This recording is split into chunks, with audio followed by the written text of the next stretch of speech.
السلام عليكم ورحمة الله تعالى وبركاته. الحمد لله نحمده ونستعينه ونصلي على رسوله الكريم أما بعد. رب اشرح لي صدري ويسر لي أمري واحلل عقدة من لساني يفقه قولي. اللهم ألهمنا مراشد أمورنا وأعذنا من شرور أنفسنا ومن سيئات أعمالنا. اللهم اجعل خطبتي خطبة مؤثرة في قلبي وفي قلوب الناس يا أرحم الراحمين. فأعوذ بالله من الشيطان الرجيم.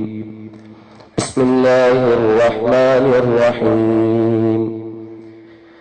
يا أيها الناس اعبدوا ربكم الذي خلقكم والذين من قبلكم لعلكم تتقون.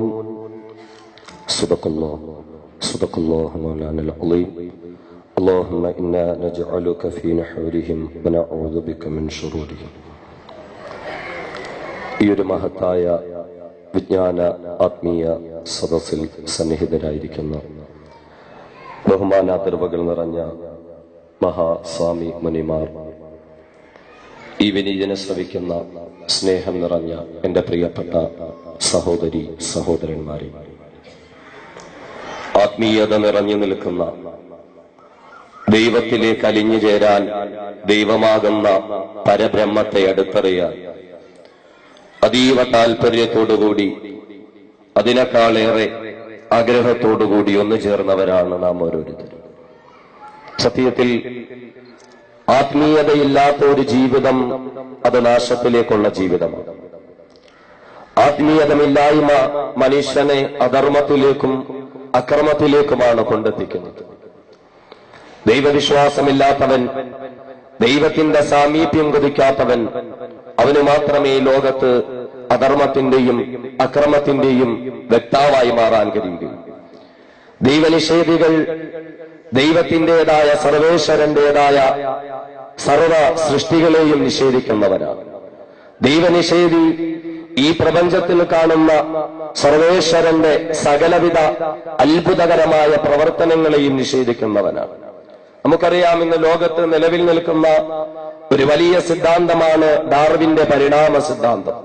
നമ്മുടെയൊക്കെ മുൻഗാമികൾ, പൂർവ്വപിതാക്കന്മാരെല്ലാം മനുഷ്യ കുരങ്ങുകളായിരുന്നു എന്നും അതിൽ നിന്നുമാണ് മനുഷ്യർ ഈ ലോകത്തേക്ക് ഉത്ഭവിച്ച് കടന്നു വന്നത് എന്നുമുള്ള അബദ്ധജടിലമായ സിദ്ധാന്തങ്ങൾ ലോകത്തിന്റെ മുന്നിൽ ഡാർവിൻ പഠിപ്പിക്കുമ്പോൾ അവിടെ നമുക്ക് ചോദിക്കാം, ദൈവത്തിന്റെ സൃഷ്ടിയായിട്ടല്ല മനുഷ്യരും മനുഷ്യേതര ജീവികളും ഈ ലോകത്തേക്ക് കടന്നു വന്നത് എങ്കിൽ, ഒരു കുരങ്ങിലൂടെ പരിണാമം സിദ്ധിച്ചുകൊണ്ടാണ് മനുഷ്യർ വന്നതെങ്കിൽ, എന്തുകൊണ്ട് 21ാം നൂറ്റാണ്ടിന്റെ ആമസോൺ കാടുകളിലുള്ള കുരങ്ങുകൾ മനുഷ്യനാകുന്നില്ല? എന്തുകൊണ്ടാണ് ഇന്ന് ജീവിച്ചിരിക്കുന്ന ആൾക്കുരങ്ങുകൾ മനുഷ്യരായി രൂപാന്തരപ്പെടാത്തത്? ദൈവത്തെ നിഷേധിക്കുവാനും സത്യത്തെ മറച്ചു വെക്കുവാനും ആര് ശ്രമിച്ചാലും സാധ്യമാകുന്നില്ല. ഈ പ്രപഞ്ചം ഉൾപ്പെടെയുള്ള അണ്ടകടാഹങ്ങൾ സ്വയംഭൂവായതാണ്. ദൈവത്തിന്റെ ശക്തികൾക്ക് അതിൽ യാതൊരുവിധ പങ്കുമില്ല എന്ന് പറയുമ്പോൾ, സഹോദരങ്ങളെ, നൂറ്റാണ്ടുകൾക്ക് മുൻപ് ഇസ്ലാമിക കർമ്മശാസ്ത്ര പണ്ഡിതനായിരുന്ന ബഹുമാന്യനായ അബൂ ഹനീഫത്തുൽ കൂഫി റഹിമഹുള്ള എന്ന മഹാനവർകൾ, അദ്ദേഹത്തിന്റെ അടുക്കൽ ഒരു ദൈവനിഷേധിയായ മനുഷ്യൻ വരികയാണ്. എന്തിന്? അദ്ദേഹത്തെ ഒരു സംവാദം നടത്തുന്നതിന് വേണ്ടി. ഈ ലോകം സ്വയംഭൂവായതാണ്. ഭൂമിയും മറ്റു ഗ്രഹങ്ങളും സൂര്യനും ചന്ദ്രനും അടക്കമുള്ളതൊക്കെ സ്വയംഭൂവാണ് ആയതാണ് എന്ന് വരുത്തി തീർക്കാൻ ആ നിരീശ്വരവാദിയായ ദൈവനിഷേധി ഒരു സംവാദത്തിനായി അബൂ ഹനീഫത്തുൽ കൂഫി റഹിമഹുള്ളയെ ക്ഷണിക്കുകയാണ്. അദ്ദേഹം പറഞ്ഞു, ഇന്ന ദിവസം ഇന്ന സമയം നമുക്ക് സംവാദം നടത്താം. അങ്ങനെ ആ ദിവസവും സമയവും വന്നത് ആയിരക്കണക്കിന് ജനങ്ങൾ ഒന്നുകൂടി. ആദ്യമായി അവിടെ എത്തിയത് ആ ദൈവനിഷേധിയായ ഈശ്വര വിശ്വാസമില്ലാത്ത മനുഷ്യനായി. ഒരുപാട് സമയം കാത്തിരുന്നു അബൂ ഹനീഫത്തുൽ കൂഫി എന്ന ഈശ്വര വിശ്വാസി അവിടെയൊക്കെ കടന്നെത്താൻ. അങ്ങനെ കടന്നു വന്ന സന്ദർഭം നാട്ടുകാർ ഉൾപ്പെടെയുള്ളവർ അദ്ദേഹത്തോട് ചോദിച്ചു, എന്തുകൊണ്ടാണ് താങ്കൾ എത്താൻ താമസം നേരിട്ടത്? എന്തുകൊണ്ടാണ് താങ്കൾ എത്താൻ താമസം നേരിട്ടത്? അദ്ദേഹം പറഞ്ഞു, ഞാൻ വരുന്ന വഴിയിൽ പൊടുന്നനെ എന്റെ മുന്നിൽ ഒരു വലിയ പുഴ ഉണ്ടായിത്തീരുകയുണ്ടായി. പെട്ടെന്ന് വഴിയിൽ ഒരു വലിയ പുഴയുണ്ടാവുകയാണ്. കുത്തൊഴുക്കുള്ള പുഴയിലൂടെ എങ്ങനെ മറുകടക്കണമെന്നറിയാതെ ഞാൻ അവിടെ നിൽക്കുമ്പോൾ പെട്ടെന്ന് അതിന് സമീപത്തുള്ള ഒരു മരം, ആ മരം തനിയെ തന്നെ കടപുഴകി വീഴുകയും അത് പെട്ടെന്ന് പലകകളാവുകയും അതിലുള്ളതായ നാരുകൾ കയറുകളായി തീരുകയും അതിലുള്ള ചെറിയ ചെറിയ മരകഷണങ്ങൾ ആണികളായി തീരുകയും അങ്ങനെ പെട്ടെന്ന് എനിക്ക് മറുകരയിലേക്ക് കടക്കാൻ ഒരു ചങ്ങാടം രൂപാന്തരപ്പെടുകയും ആ ചങ്ങാടത്തിലേറി ഞാൻ മറുകരയിൽ എത്തിയാണ് പരിപാടിക്ക് വന്നത്. അതിന്റെ പേരിൽ താമസം നേരിട്ടു. ഇത് കേൾക്കേണ്ടുന്ന താമസം ദൈവനിഷേധിയായ മനുഷ്യൻ പൊട്ടിച്ചിരിച്ചുകൊണ്ട് ചോദിച്ചു, എന്ത് വിഡ്ഢിത്തരമാണ് നിങ്ങൾ പറയുന്നത്? പൊടുന്നനെ ഒരു പുഴ രൂപാന്തരപ്പെടുകയോ, ഉടൻ തന്നെ ഒരു മരം കടപുഴകി വീഴുക, അത് പിന്നെ പലകകളായി മാറുക, അത് പിന്നെ ഒരു ചങ്ങാടമായി മാറുക, എന്ത് വിഡ്ഢിത്തം, ഇതൊക്കെ എങ്ങനെ സംഭവിക്കാൻ?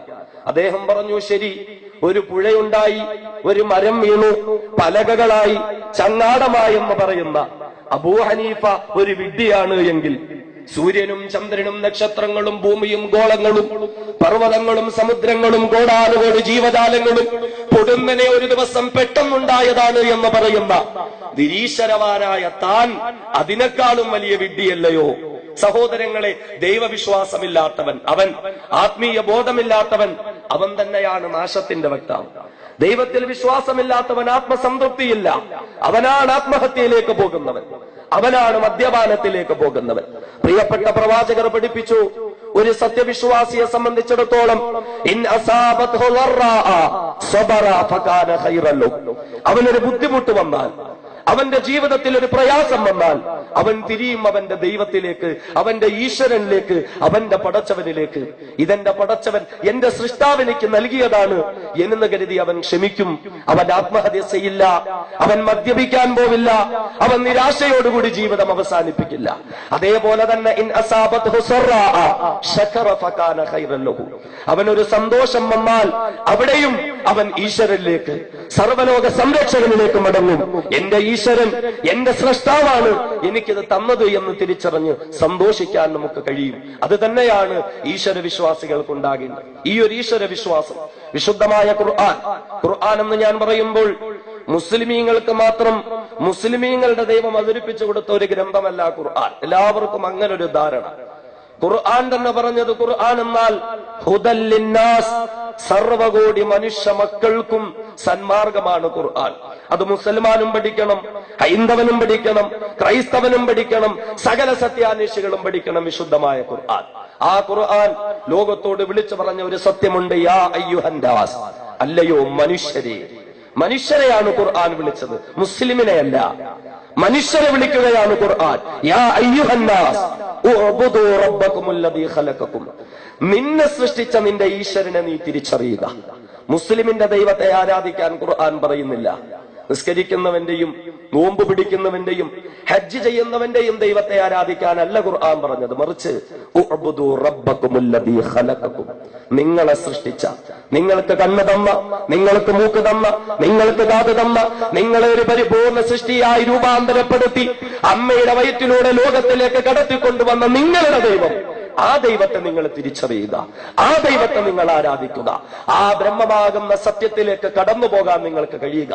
ആരാ സഹോദരങ്ങളെ നമ്മുടെ ദൈവം? നമുക്കൊക്കെ അതിൽ ഭിന്നാഭിപ്രായമുണ്ട്. ഞാൻ പറയുന്നു അല്ലാഹു എന്ന്, നിങ്ങൾ പറയുന്നു നിങ്ങളുടെ ഈശ്വരനെന്ന്.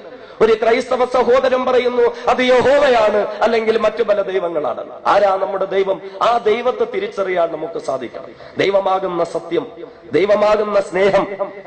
കേനോപനിഷത്ത് എന്ന് പറയുന്ന ഹൈന്ദവ പുരാണ ഗ്രന്ഥം, ഹൈന്ദവ വിശ്വാസ സംഹിതകൾ പഠിപ്പിക്കുന്ന ഗ്രന്ഥം, അതിലെ 2-ാം അധ്യായത്തിലെ 3-ാം മന്ത്രത്തിൽ പറയുന്നുണ്ട്, നിങ്ങളെന്ന് പൂജിക്കുന്നതല്ല ദൈവം, നിങ്ങളെന്ന് ഉപാസിക്കുന്നതൊന്നും ദൈവമല്ല. കണ്ണുകൊണ്ട് കാണാൻ കഴിയാത്ത, എന്നാൽ കണ്ണിന് കാഴ്ച നൽകിയവനാണ് ദൈവം.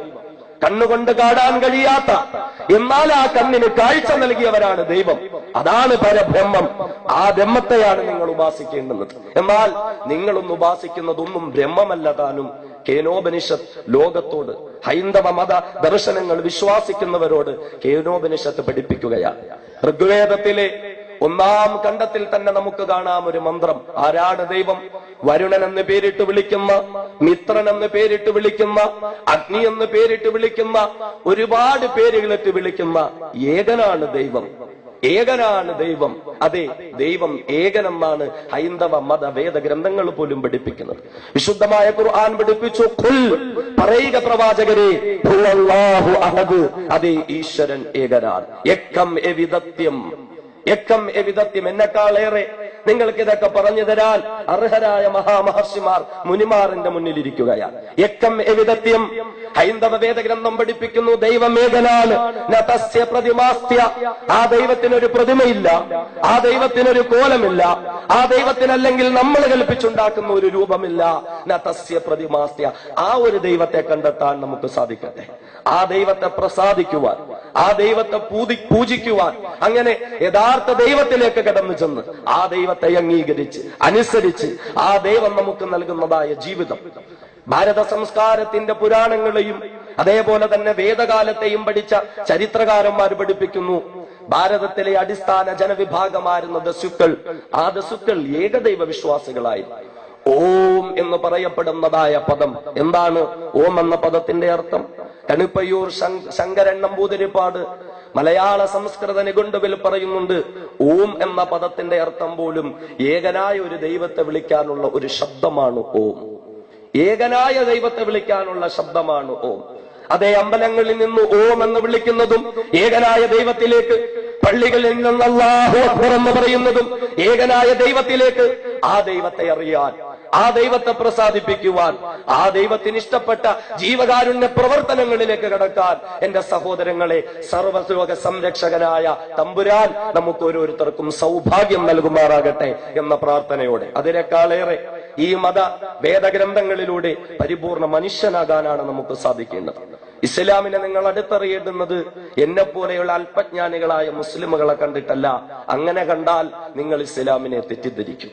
അതുകൊണ്ടാണ് ഇന്ന് ഇസ്ലാം തെറ്റിദ്ധരിച്ചപ്പെട്ടത്. അതുകൊണ്ടാണ് ഇന്ന് ഇസ്ലാം തീവ്രവാദവൽക്കരിക്കപ്പെട്ടത്. എന്നെ കണ്ടല്ല, അല്ലെങ്കിൽ എന്നെ പോലെയുള്ള സഹോദരങ്ങളെ കണ്ടല്ല. ഇസ്ലാമിനെ നിങ്ങൾക്കറിയണോ? നിങ്ങൾ പഠിക്കുവിൻ ഖുർആനിനെ, നിങ്ങൾ പഠിക്കുവിൻ പ്രവാചകരുടെ ജീവിതത്തെ. അൽ മുസ്ലിമു മൻ സലിമൽ മുസ്ലിമൂന മിൻ ലിസാനിഹി വയദിഹി. മറ്റുള്ളവരെ തന്റെ കൈകളിൽ നിന്ന്, തന്റെ ശരീരഭാഗങ്ങളിൽ നിന്ന് മറ്റുള്ളവർക്ക് സംരക്ഷണം നൽകുന്നവനാണ് യഥാർത്ഥ മുസ്ലിം. അവനാണ് യഥാർത്ഥ മുസ്ലിമുൻ. ലൈസൽ മുഅ്മിനു ലില്ലദീ യശ്ബഉ വജാറുഹു ജാഇഉൻ ഇലാ ജംബിഹി.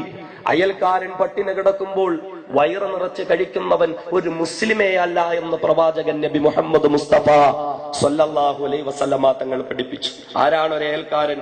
തന്റെ വീടിന്റെ മുമ്പിലുള്ളവൻ മാത്രമല്ല, പിന്നെയോ അമാമഹു 40 ബൈത, വീടിന്റെ മുൻഭാഗത്തേക്ക് 40 വീടുകൾ, ഖൽഫഹു 40 ബൈത, വീടിന്റെ പിൻഭാഗത്തേക്ക് 40 വീടുകൾ, യമീനുഹു വശിമാലുഹു 40 ബൈത, വലതുവശത്തേക്കും ഇടതുവശത്തേക്കുമുള്ള 40 വീടുകൾ. അങ്ങനെ ഉൾപ്പെടെ 160ഓളം വീടുകൾ ഉൾക്കൊള്ളുന്ന ഒരു സൊസൈറ്റിയാണ് ഒരു മുസ്ലിമിനെ സംബന്ധിച്ചിടത്തോളം അവന്റെ അയൽക്കാർ. ഈ വീടുകളിലുള്ള ഹൈന്ദവനാകട്ടെ, മുസൽമാനാകട്ടെ, ക്രൈസ്തവനാകട്ടെ, ഒരു നേരത്തെ ഭക്ഷണമില്ലാതെ പട്ടിണി കിടക്കുന്നവനാണ് അവനെങ്കിൽ അവന്റെ പട്ടിണി മാറ്റാതെ ഭക്ഷണം കഴിക്കുന്നവൻ മുസ്ലിമേ അല്ല. അവന്റെ പട്ടിണി മാറ്റണം, അവൻ അന്നം കൊടുക്കണം, അവന്റെ പ്രശ്നങ്ങൾ പരിഹരിക്കണം. അവനാണ് യഥാർത്ഥ വിശ്വാസി എന്ന് പഠിപ്പിക്കുന്നു പ്രിയപ്പെട്ട പ്രവാചകർ നബിയുനാ മുഹമ്മദുർ റസൂലുള്ളാഹി സ്വല്ലല്ലാഹു അലൈഹി വസല്ലമ. അതിലൂടെയാണ് ഇസ്ലാമിനെ അടുത്തറിയേണ്ടത്. ഒരു മുസ്ലിമിന് തീവ്രവാദിയാകാൻ പറ്റില്ല, അതേപോലെ ഒരു ഹൈന്ദവനും കഴിയില്ല, ഒരു ഹൈന്ദവനും കഴിയില്ല. ഹിന്ദുത്വ തീവ്രവാദം എന്ന പദം പലപ്പോഴും ഉയർന്നു കേൾക്കുമ്പോഴും ഹൈന്ദവയെ മുതൽ മുടക്കാക്കി രാഷ്ട്രീയമായ മുതലെടുപ്പ് നടത്താൻ പലരും തീവ്രമായ ശ്രമങ്ങൾ നടത്തുമ്പോൾ, പക്ഷേ ഹിന്ദു ധനാതന സർമ്മം പഠിപ്പിക്കുന്നതല്ല. ഹിന്ദു എന്ന പദത്തിന്റെ അർത്ഥം പോലും എന്താ സഹോദരങ്ങളെ? ഹിന്ദു എന്ന പദത്തിന്റെ അർത്ഥം മഹാമുനിമാർ ദൈവത്തെ പ്രസാദിക്കുന്നതിന് വേണ്ടി വനാന്തരങ്ങളിൽ പോയി ധാന്യത്തിൽ കറ്റുന്ന ദൈവത്തെ പ്രസാദിപ്പിച്ചുകൊണ്ട് കഴിയുന്ന മഹാമുനിമാർ പഠിപ്പിക്കുന്നുണ്ട്. ആരാണ് ഹിന്ദു? ഹിംസാം ദുഷയതേ ഇത് ഹിന്ദു, ഹിംസാം ദുഷയതേ ഇത് ഹിന്ദു. ഹിംസയെ വെറുക്കുന്നവൻ, അക്രമത്തെ എതിർക്കുന്നവൻ, അധർമ്മത്തിനെതിരെ പ്രവർത്തിക്കുന്നവൻ, അവനാണ് ഹിന്ദു എന്ന് പഠിപ്പിക്കുകയാണ് മഹാമുനിമാർ. ആ ഒരു ഹിന്ദുവാകാൻ നമുക്ക് സാധിക്കട്ടെ. ലോകാ സമസ്ത സുഖിനോ ഭവന്തു. ലോകത്തുള്ള സർവ്വകോടി മനുഷ്യ മക്കൾക്കും സുഖമുണ്ടാകാൻ വേണ്ടി അതേ ജീവിക്കേണ്ടുന്നവനാണ്, പ്രയത്നിക്കേണ്ടുന്നവനാണ് ഹിന്ദു. അങ്ങനെ ഒരു ഹിന്ദുവാകാൻ നമുക്ക് കഴിയട്ടെ. ഹിന്ദുവും മുസ്ലിമും തമ്മിൽ തല്ലേണ്ടുന്നവരല്ല, മറിച്ച് ഈ രാജ്യത്ത് മാനവ സൗഹാർദ്ദം ഉയർത്താൻ നമുക്ക് കഴിയട്ടെ. നമുക്കറിയില്ലേ, ഈ രാജ്യത്തെ ഇല്ലായ്മ ചെയ്യാൻ കടന്നു വന്ന ബ്രിട്ടീഷ് ഈസ്റ്റ് ഇന്ത്യ കമ്പനി ഉൾപ്പെടെയുള്ള വെള്ളപ്പട്ടാളത്തിന്റെ മുന്നിൽ നമ്മുടെ പൂർവ്വപിതാക്കന്മാരായ ഹൈന്ദവനും മുസൽമാനും ഒന്നോടൊന്ന് ചേർന്ന് തീതുപ്പുന്ന തോക്കിൻ കുടലേക്കൾ മുന്നിൽ നെഞ്ചു വിരിച്ചു നിന്നാണ് പോരാട്ടം നടത്തിയതെങ്കിൽ നമുക്കെന്തു പറ്റി? നമ്മളെന്തിനീ തമ്മിൽ തല്ലണം? നമ്മളെന്തിന് പ്രകാരം വഴക്കടിക്കണം? അറിയില്ലേ, സ്വാതന്ത്ര്യ സമര ചരിത്രത്തിൽ ഒരു യഥാർത്ഥ മുസൽമാനായിരുന്ന വക്കം അബ്ദുൽ ഖാദറിനെ മദ്രാസ് ഹൈക്കോടതി തൂക്കിക്കൊല്ലാൻ വിധിച്ച് കഴിമരത്തിലേറ്റി നിർത്തി കരയുടെ മുന്നിലേക്ക് കൊണ്ടുവന്നു. കൈകൾ പിന്നാലെ കൂട്ടിക്കെട്ടി കലയിലൂടെ കറുത്ത തുണിയിട്ടു, കഴുത്തിലൂടെ കരുകെടുത്തതായ ആ കയറുമിട്ടു. എന്നിട്ട് കൊല്ലാൻ കൊണ്ടു നിർത്തിയ അബ്ദുൽ ഖാദറിന്റെ കഴുത്തിൽ നിന്നും ആ കയറൂരി മാറ്റി, തലയിൽ നിന്നും തുണിയൂരി മാറ്റി, കൈകളിലെ കെട്ടുകൾ അഴിച്ചു മാറ്റി, കഴിമരത്തിൽ നിന്നും താഴേക്ക് ഇടക്കി നിർത്തിയിട്ട് ചോദിച്ചു, അബ്ദുൽ ഖാദറെ, നിങ്ങളെ വെറുതെ വിടുകയാണ്, നിങ്ങളെ വെറുതെ വിടുകയാണ്. പകരം നിങ്ങൾ ചെയ്യേണ്ടുന്നത് നിങ്ങളോടൊപ്പം ഒളിവിൽ കഴിഞ്ഞ ഹിന്ദുവായിരുന്ന അനന്തൻ നായർ എവിടെയുണ്ടെന്ന് നിങ്ങൾ പറഞ്ഞു തരിക. അനന്തൻ നായർ എവിടെയുണ്ടെന്ന് നിങ്ങൾ പറഞ്ഞു തരിക. ഇത് കേൾക്കേണ്ടുന്ന താമസം ചാടിക്കഴിമരത്തിലേക്ക് കയറി അതേ ആ കയറെടുത്ത കഴുത്തിലേക്കിട്ട് കറുത്ത തുണിയെടുത്ത് തലയിലേക്കിട്ട് കൈകൾ പിൻഭാഗത്തേക്ക് മാറ്റിക്കെട്ടിയിട്ട് എന്നെ കൊന്നുകൊള്ളുക, 1000 വട്ടം ഈ കഴിമരത്തിൽ നിന്ന് എന്നെ താഴെ ഇറക്കിയാലും എന്റെ പ്രിയപ്പെട്ട സുഹൃത്തായ അനന്തൻ നായരെ ഒത്തുകൊടുക്കാൻ ഒരു മുസ്ലിമായ അബ്ദുൽ ഖാദറിന് സാധിക്കില്ല എന്ന് പറഞ്ഞ ആ വക്കം അബ്ദുൽ ഖാദറിന്റെയും അനന്തൻ നായരിന്റെയും മാനവ സൗഹാർദ്ദം എവിടെയാ സഹോദരങ്ങളെ? ഇന്ത്യ രാജ്യത്ത് ഇസ്ലാം വളർന്നുവെങ്കിൽ അതിന് ഏറ്റവും കൂടുതൽ സഹായിച്ചത് മുസ്ലിം ഹൈന്ദവ സഹോദരങ്ങളാണ്. കാരണം പ്രവാചകരുടെ കാലഘട്ടത്തിൽ തന്നെ ഇന്ത്യ രാജ്യത്തേക്ക് ഇസ്ലാം കടന്നു വന്നപ്പോൾ, കേരളത്തിലേക്ക് ഇസ്ലാം കടന്നു വന്നപ്പോൾ ആ മുസ്ലിമീങ്ങളെ കൈപിടിച്ച് സ്വീകരിക്കാൻ ഒരൊറ്റ തൊപ്പിയിട്ട നിസ്കാരമുള്ള മുസ്ലിമും കേരള സംസ്ഥാനത്തിലോ ഇന്ത്യ രാജ്യത്തിലോ ഉണ്ടായിരുന്നില്ല. മറിച്ച് ഞങ്ങളെ, അതായത് മുസ്ലിമീങ്ങളെ ഈ രാജ്യത്തേക്ക്, ഈ സംസ്ഥാനത്തേക്ക് കൈപിടിച്ചിറക്കിയത് ഇവിടുത്തെ ഹിന്ദുക്കളെ തന്നെയാണ്. ഇളനീരുകൾ വെട്ടിക്കൊടുത്തത് ഇവിടുത്തെ ഹിന്ദുക്കൾ തന്നെയാണ്. നിസ്കരിക്കാൻ വഴിവക്കിൽ നിസ്കരിച്ചു കൊണ്ടിരുന്നപ്പോൾ നിങ്ങൾ വഴിവക്കിൽ നിസ്കരിക്കേണ്ടവരല്ല, ഞങ്ങളെ ക്ഷേത്രത്തിന് വേണ്ടിയുള്ള സ്ഥലം നിങ്ങൾ ഏറ്റെടുത്തു കൊടുക്കുക എന്ന് പറഞ്ഞ് ക്ഷേത്രം വിട്ടുകൊടുത്തത് ഇവിടുത്തെ ഹൈന്ദവ സഹോദരങ്ങളാണ്. ഇണതുണകളില്ലാതെ നിന്നവർക്ക് ഇണകളെ വേണമെങ്കിൽ അന്തപുരത്തിലെ അന്തർജനങ്ങളെ മുസ്ലിമാക്കി കല്യാണം കഴിച്ചു തരാമെന്ന് പറഞ്ഞത് ഇവിടുത്തെ ഹൈന്ദവ സഹോദരങ്ങൾ. ഈ ഒരു മാനവ സൗഹാർദ്ദം, ഈ ഒരു മാനവികമായ ഐക്യം എന്റെ സഹോദരങ്ങളെ നമ്മൾ ഉയർത്തിപ്പിടിക്കുക. അത് ഉയർത്തിപ്പിടിച്ചുകൊണ്ട് ചരിത്രത്തെ അറിഞ്ഞ് യാഥാർത്ഥ്യത്തെ അറിഞ്ഞ് ഹൈന്ദവ ഗ്രന്ഥങ്ങൾ പഠിപ്പിച്ച പോലെ എക്കം എവിധത്യം, ഏകരായ ദൈവത്തെ അറിഞ്ഞ് ആ ദൈവത്തെ മാത്രം പ്രസാദിപ്പിച്ച് ആ ദൈവത്തെ മാത്രം ആരാധിച്ച് അതേ നന്മയുടെ ലോകമായ സ്വർഗ്ഗലോകത്തേക്ക് കടക്കാൻ സർവേശ്വരനായ സർവലോക സൃഷ്ടികർത്താവായ പടച്ച തമ്പുരാൻ സർവേശ്വരനായ അല്ലാഹു സുബ്ഹാനഹു വ തആല നമുക്കെല്ലാം ഭാഗ്യം നൽകും. സർവേശ്വരനായ ആ സൃഷ്ടികർത്താവ് നമുക്കെല്ലാവർക്കും സന്മാർഗം കാട്ടിത്തന്ന് അനുഗ്രഹിക്കുമാറാകട്ടെ എന്ന ഏറ്റവും വലിയ പ്രാർത്ഥന നടത്തി ഈ ഒരു സമ്മേളനത്തിന്റെ ഭാഗമായി ഈ വിനീതനെ ക്ഷണിച്ചതിന് ഇതിന്റെ എല്ലാവിധ സംഘാടകർക്കും നന്ദി രേഖപ്പെടുത്തുകയും എന്റെ മുന്നിൽ അക്ഷമയോടുകൂടി കേട്ടിരുന്ന എല്ലാ എന്റെ പ്രിയപ്പെട്ട അമ്മ പെങ്ങന്മാർക്കും സഹോദരി സഹോദരന്മാർക്കും ദൈവമായ പടച്ചവൻ സർവേശ്വരൻ എല്ലാ നന്മകളും കനിഞ്ഞരളട്ടെ എന്ന പ്രാർത്ഥന നടത്തി ഞാൻ നിർത്തുന്നു. വആഖിറു ദഅ്വാനാ അൽഹംദുലില്ലാഹി റബ്ബിൽ ആലമീൻ. അസ്സലാമു അലൈക്കും വറഹ്മത്തുള്ളാഹി തആല വബറകാതുഹു.